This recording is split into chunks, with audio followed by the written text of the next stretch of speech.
You asked for it, so here it goes. A lot of people have DM'd me, they've emailed me, they've sent me all sorts of comments.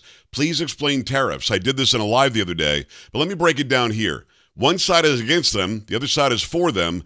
I don't think the first side understands how they work. A tariff is something that you put on goods that are being imported into your country.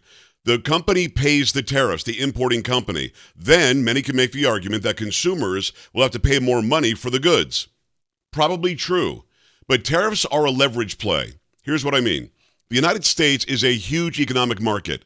So Canada and Mexico and China would like to do trade with the United States. For some reason, Canada, Mexico, and China have been very unfair with the United States. In fact, it's an unfair trade imbalance to the tune of hundreds of billions of dollars. So the current president said, let's put tariffs on the goods, and this will incentivize either those countries to play fairly, or it'll incentivize companies to come back to the United States of America.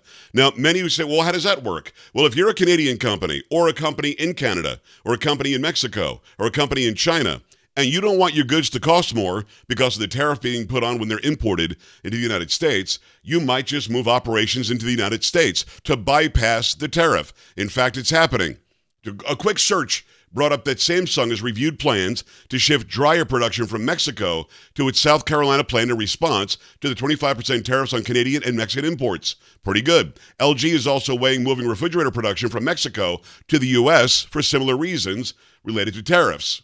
And then there's Stellantis. It's moved jobs back to the U.S., which seems motivated by avoiding tariffs. Toyota has been mentioned as an example where tariffs led to production being moved to the U.S., specifically for their trucks, which are now made in America to avoid tariffs. Two Canadian food companies, listen to this, Midday Squares and Flourish Pancakes, have planned to move operations to the U.S. to sidestep U.S. tariffs. So the result of tariffs, very simple. Canada, Mexico, and China can all now even off the playing field and stop getting billions and hundreds of billions of dollars a year in a trade surplus from us, causing a deficit for the United States. Or if they don't do that, the United States will keep on incentivizing companies to come back here. Another byproduct of companies coming back here, jobs for American workers. I hope this makes sense to you. Everybody's afraid eggs are going to cost too much money, and tariffs are bad because the news says so. I just gave you something that's unbiased and true, and I gave you examples of companies that are moving here because of it. Make sure you share this, make sure you like this, make sure you comment.